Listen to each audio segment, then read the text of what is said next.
La pub nous fait courir après des voitures et des fringues.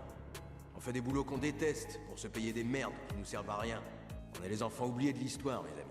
Vous reconnaissez cette phrase, hein? Elle vient de Fight Club, ce film culte qui a marqué une génération entière et a mis en lumière un problème que l'on évite souvent de regarder en face. Nous vivons dans une société où consommer est devenu une fin en soi. Et si je vous dis que d'une certaine manière, je contribue à ce système. Mon métier, c'est d'aider les marques à vendre plus. J'optimise vos sites, vos pages, vos publicités pour que chaque visiteur devienne client, pour que chaque clic rapporte des euros supplémentaires. Mais parfois, une question me hante. Vendre plus, mais pourquoi? Et surtout, vendre quoi? Et là, c'est une autre phrase de Fight Club qui me revient en tête. Alors on est quoi?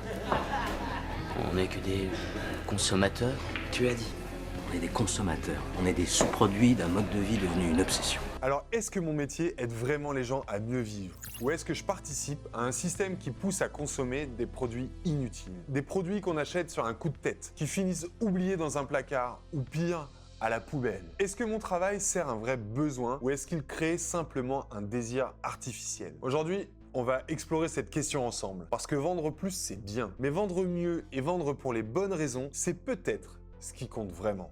L'idée que vendre plus est la clé de la réussite ne sort pas de nulle part. Depuis des décennies, les marques ne se contentent pas de vendre des produits. Elles vendent des rêves, elles vendent des promesses, des objets de désir. Prenons une montre. Ce n'est pas qu'un objet qui donne l'heure, c'est un symbole. Votre montre dit quelque chose de vous, de votre réussite et de votre statut. On ne vous vend pas une montre, on vous vend l'idée que vous serez quelqu'un de plus accompli et de plus admiré. Et ce n'est pas propre à la montre, c'est vrai pour les vêtements, les voitures et même pour les gadgets technologiques. Ce qu'on vend, c'est un rêve, une promesse. Et parfois, cette promesse, elle va beaucoup trop loin. Elle vous dit que ce produit va changer votre vie. Mais soyons honnêtes, combien de produits ont vraiment changé votre vie? Combien ont réellement comblé un besoin durable? Et d'ailleurs, côté marque, est-ce qu'il existe une métrique que les marques utiliseraient pour calculer le nombre de vies changées? Sincèrement, je crois pas. En tout cas, moi quand je rencontre de nouvelles marques, elles me parlent de son taux de conversion, de son coût d'acquisition ou de sa lifetime value. Alors c'est très bien, mais aucune de ces métriques ne dit si ce que vous vendez fait vraiment une différence dans la vie de vos clients. Elle ne vous dira pas si ce produit a apporté du bonheur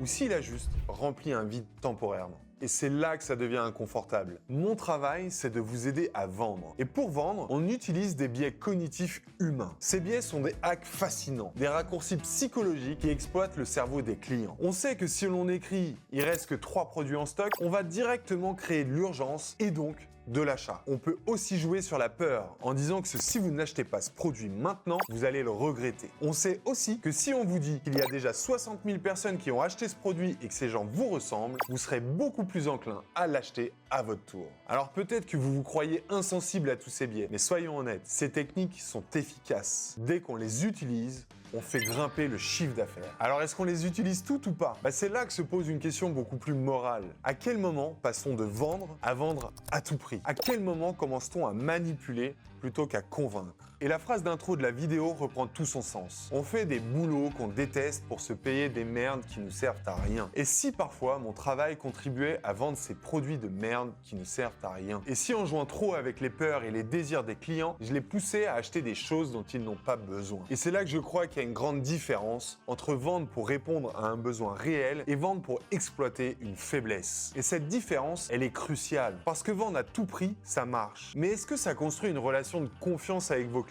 Est-ce que ça les rend plus heureux? Mais surtout, est-ce que ça vous rend fier de ce que vous faites? Alors si vendre plus n'est plus l'objectif ultime, quel doit être votre objectif? Eh bien à mon avis, on devrait tous repenser la mission de nos marques. Une marque ne doit pas juste vendre un produit, elle doit incarner une vision, raconter une histoire et changer véritablement la vie des gens. Prenez Fight Club, c'est pas juste un film, c'est une critique, une réflexion, un appel à voir le monde autrement. Et si votre marque pouvait faire la même chose, si elle pouvait embarquer vos clients dans une histoire qui résonne avec leurs aspirations les plus profondes. Prenez Apple. Quand vous achetez un produit Apple, vous n'achetez pas un ordinateur ou un téléphone. Vous achetez une vision. Vous achetez le Think Different. Vous achetez l'idée que vous êtes créatif, que vous faites partie d'un mouvement qui change les règles. Votre marque peut devenir ce phare, peut devenir un phare qui attire les clients, non pas parce qu'ils ont besoin d'un produit, mais parce qu'ils croient en ce que vous représentez. Et cette histoire, elle commence par 2 questions. Pourquoi vous faites ce que vous faites et pourquoi vos produits existent-ils? Quand vous répondez à ces questions, vous ne vendez plus, vous inspirez. En fin de compte, c'est pas combien vous vendez qui compte, c'est pourquoi vous vendez. C'est l'histoire que vous racontez et la façon dont elle résonne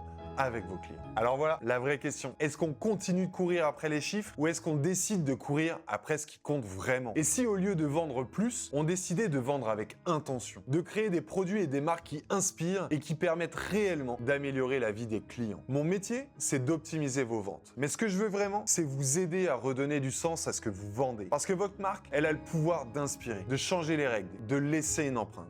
Vous avez un produit, vous avez une vision. Ensemble, on peut transformer vos chiffres en impact réel sur vos clients. Merci beaucoup d'avoir regardé cette vidéo. Mais surtout, continuez à entreprendre avec du sens. Parce qu'à la fin, ce qu'on vend, c'est aussi ce qu'on est. À très bientôt.